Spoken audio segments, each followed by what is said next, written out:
The air inside the Los Angeles County Courthouse was heavy that morning, not with heat, but with judgment.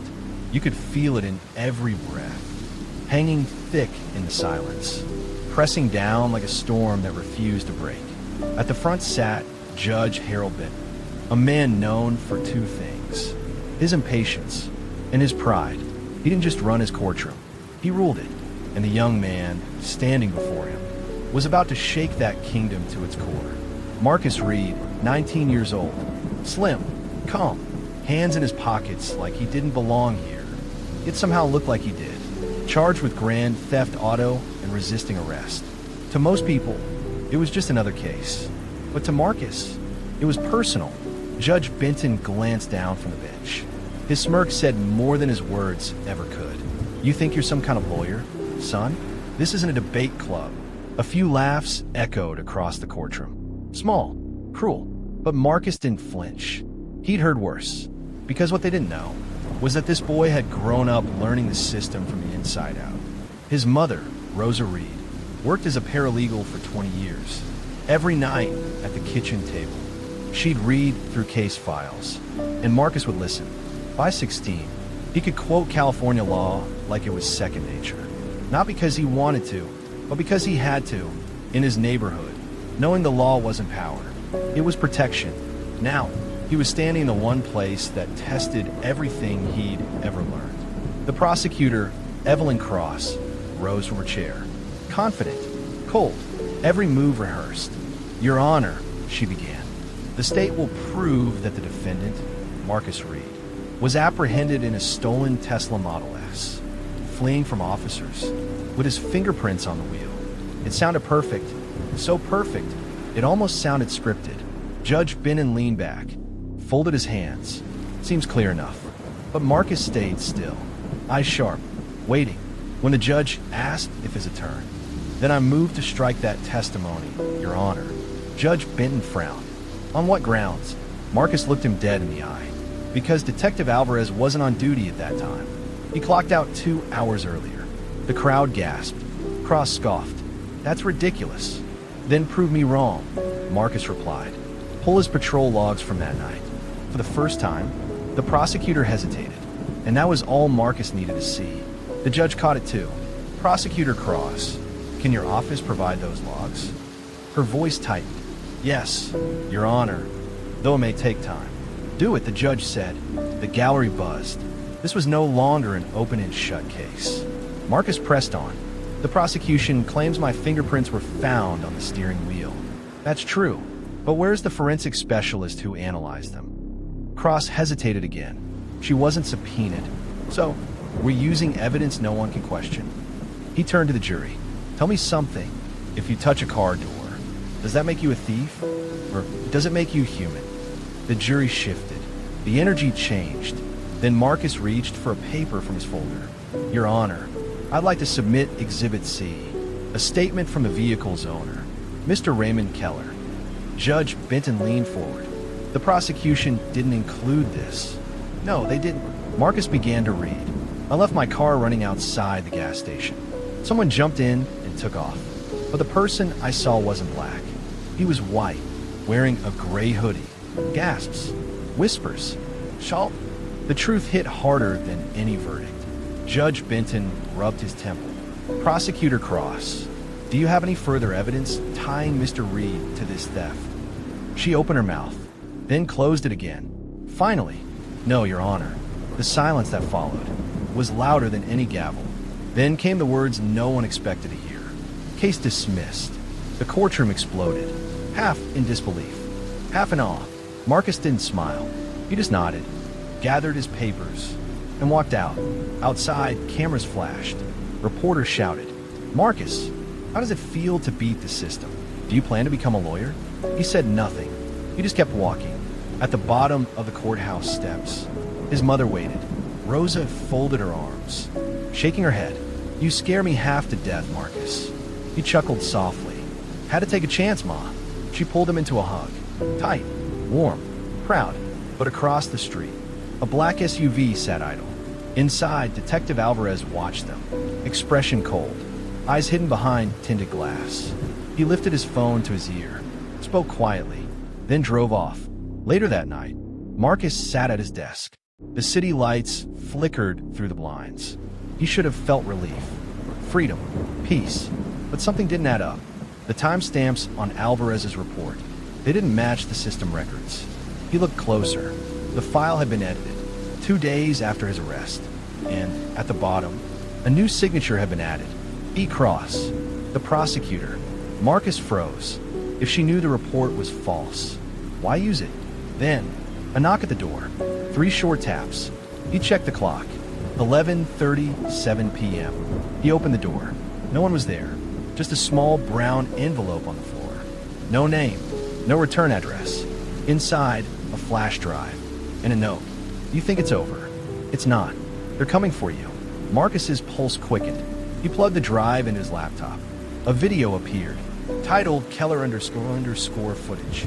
He clicked play. Grainy security footage from the gas station. A man in a gray hoodie jumped into the Tesla and sped off. The owner was right, but as the man turned toward the camera, Marcus's breath caught. It wasn't a stranger. It was Detective Alvarez. The footage froze, then glitched. Lines of code filled the screen, and a new message appeared in red text. You were never supposed to see this. The screen went black. A second later, the power cut out. His apartment went dark. Outside, tires screeched. A black SUV pulled up under the streetlight. 2 silhouettes stepped out, moving slow, calculated, dangerous. Marcus stepped back from the window, heart pounding. Then his phone buzzed. An unknown number. He answered. A distorted voice came through. Low, mechanical. Mr. Reed, you should have stayed quiet. The call ended. Footsteps echoed in the hallway, growing closer. Marcus backed up, eyes fixed on the door. The trial was over, but the war had just begun. And what Marcus uncovered was bigger than one stolen car. It was a system built on lies, protected by power, and he had just become their new target. When the gavel fell that afternoon, it wasn't just a case that ended. It was the illusion that justice was blind. Marcus Reed walked out of that courthouse a free man. But freedom felt heavier than the chains he'd escaped. The cameras followed him down the courthouse steps, flashes burning his eyes, voices shouting questions that didn't sound like truth. They sounded like curiosity disguised as sympathy. He didn't answer. He didn't need to. The world had already made up its mind. His mother, Angela Reed, waited by the curb, arms crossed. That look, half relief, half fear. She hugged him tight, whispering, "Baby, they don't forget when you make them look foolish." And she was right, because inside that courthouse, Judge Harold Grayson sat alone in his chambers. The laughter gone, his pride replaced by something colder. Fear, not fear of Marcus, but of what Marcus had exposed. A police report forged, a testimony faked, a prosecutor's silence bought. It wasn't supposed to come to light, but now the light was spreading. Weeks passed. Marcus tried to move on. He enrolled at the community college downtown.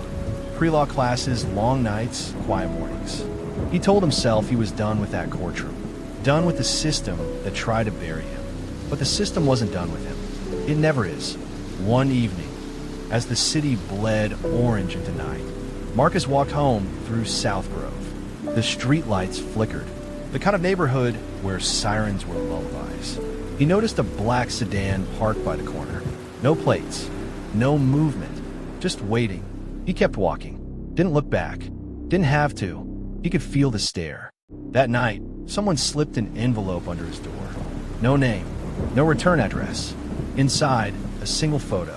It was the prosecutor from his trial, Mitchell Carrington, sitting in a bar with 2 LAPD officers.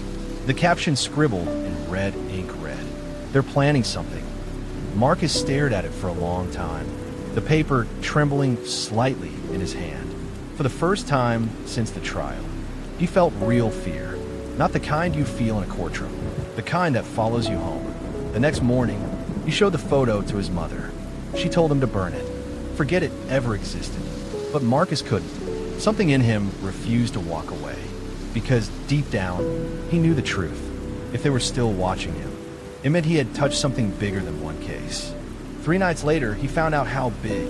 He was walking past the old law library on 6th and Hill, the same one where he used to study his mother's old case files, when a woman stepped out from the shadows. Tall, confident, a face that looked too calm to be a stranger. Marcus Reed? He froze. Who's asking? She reached into her coat pocket and handed him a badge. FBI. My name's Agent Leah Porter, she said. I've been watching your case. Marcus frowned. My case is closed. She smiled slightly. That's what they want you to think. She told him the officer who arrested him, the same one whose GPS logs Marcus exposed in court, was under internal investigation. Not for misconduct, for something worse. Evidence tampering, fabricated arrests, racial targeting, and Marcus's trial was just one thread in a much larger web. But the real shock came next. Agent Porter opened her folder, pulling out a document stamped confidential. Marcus, she said quietly, do you know why your name was on that arrest report before they even pulled you over? Marcus blinked. What are you talking about? She turned the file toward him. There it was. His name, printed hours before the supposed chase began. Someone had pre-filled the paperwork. He wasn't a suspect. He was a target.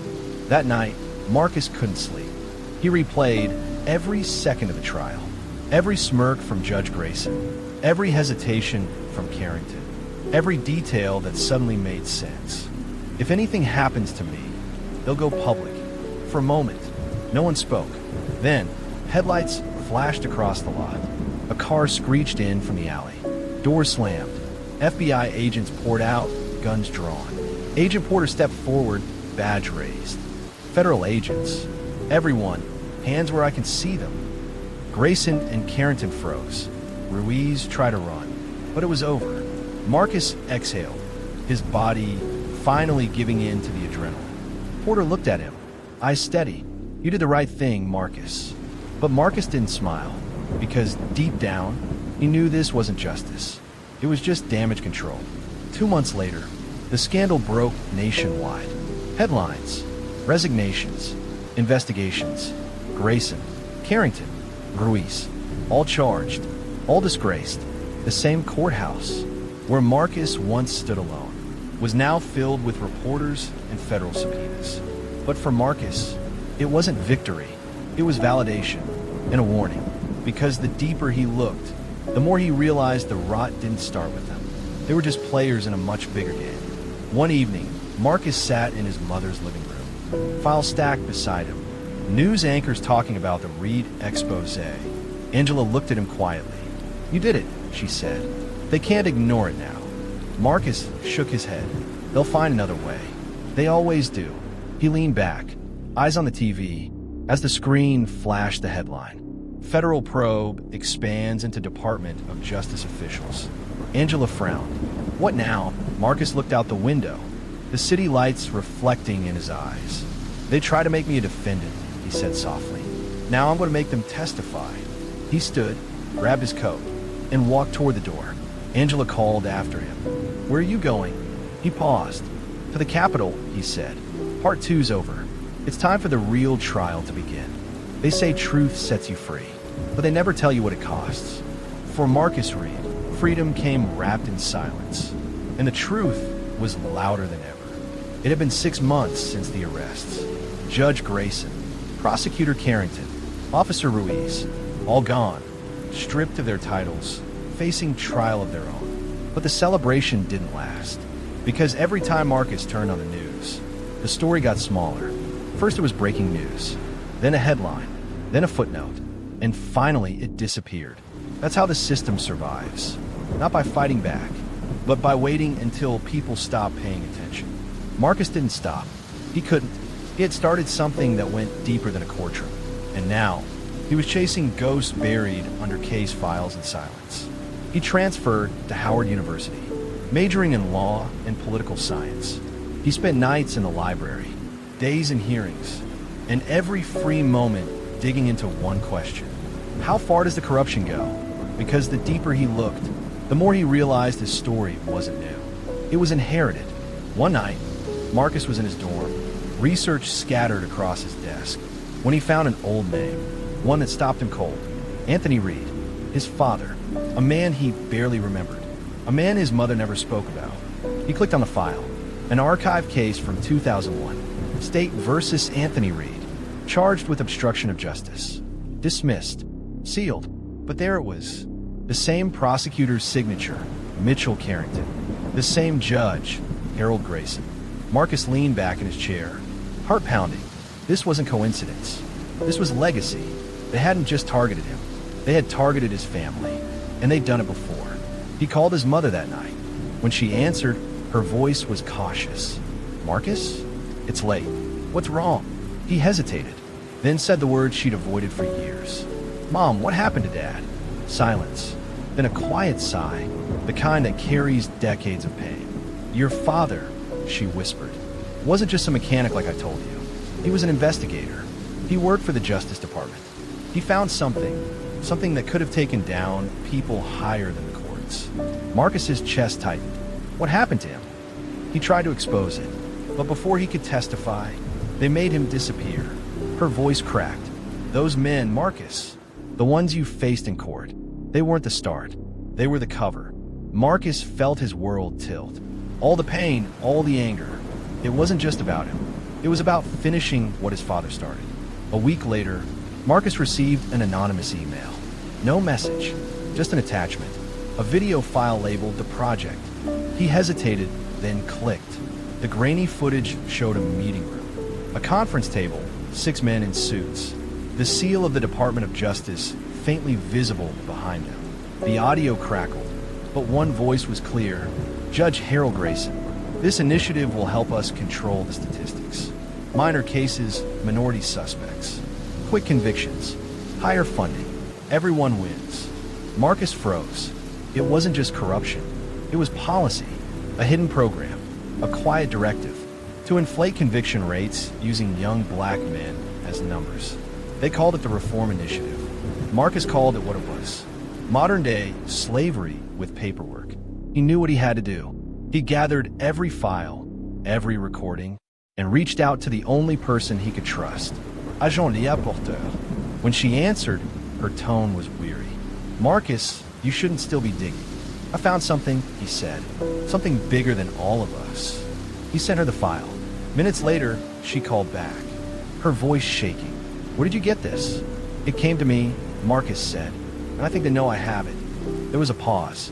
Then she whispered, "Marcus, leave town. Now." But was already too late. That night, someone broke into his dorm.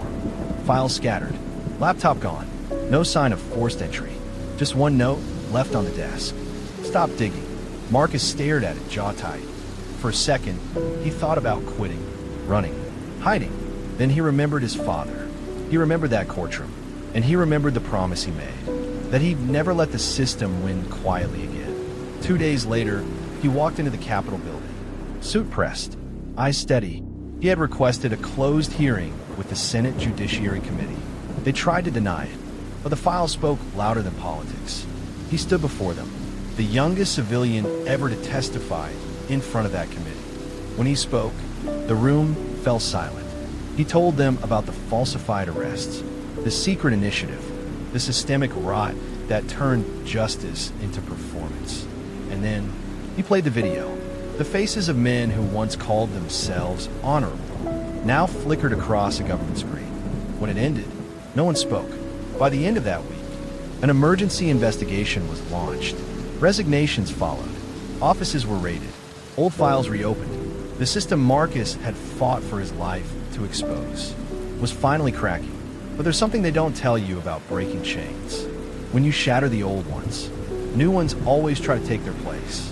Months later, Marcus walked through Washington, D.C., the chill of early winter cutting through his coat. The headlines called him a whistleblower, a hero, a symbol. But Marcus didn't feel like any of those things. He felt tired. He had won battles, but the war was far from over. As he crossed the street, a black car pulled up beside him. The window rolled down. Agent Porter leaned out. "I'm serious. You did it," she said softly. "But this goes higher than we thought." There was a pause. Then she whispered, "Marcus, leave town. Now." But was already too late. That night, someone broke into his dorm. Files scattered. Laptop gone. No sign of forced entry. Just one note left on the desk. Stop digging. Marcus stared at it, jaw tight. For a second, he thought about quitting, running, hiding. Then he remembered his father. He remembered that courtroom. And he remembered the promise he made, that he'd never let the system win quietly again.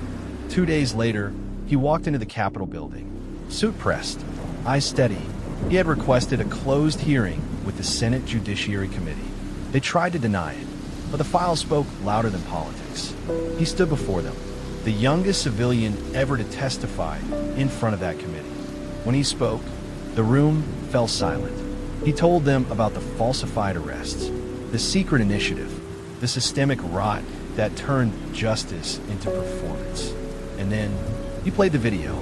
The faces of men who once called themselves honorable now flickered across a government screen. When it ended, no one spoke. By the end of that week, an emergency investigation was launched. Resignations followed. Offices were raided. Old files reopened. The system Marcus had fought for his life to expose was finally cracking.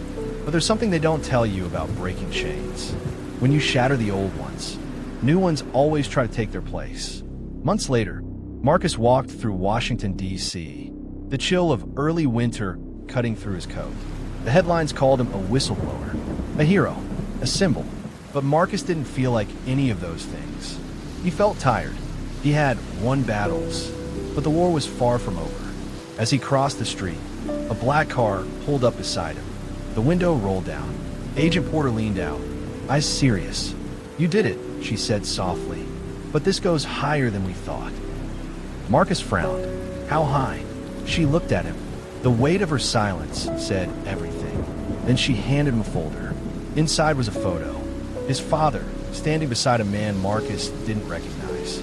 The caption read, "Deputy Director of the FBI, 2001. Marcus looked up. "What is this?" Porter's voice was almost a whisper. "It's where your father's trail ends, and where yours begins." She drove away. Marcus stood there, the folder in his hand, snow beginning to fall around him. He looked up at the Capitol dome, lights glowing through the mist. And in that moment, he understood. Justice wasn't a destination. It was a fight that never stopped. And he was just getting started. They tried to silence him. They tried to frame him.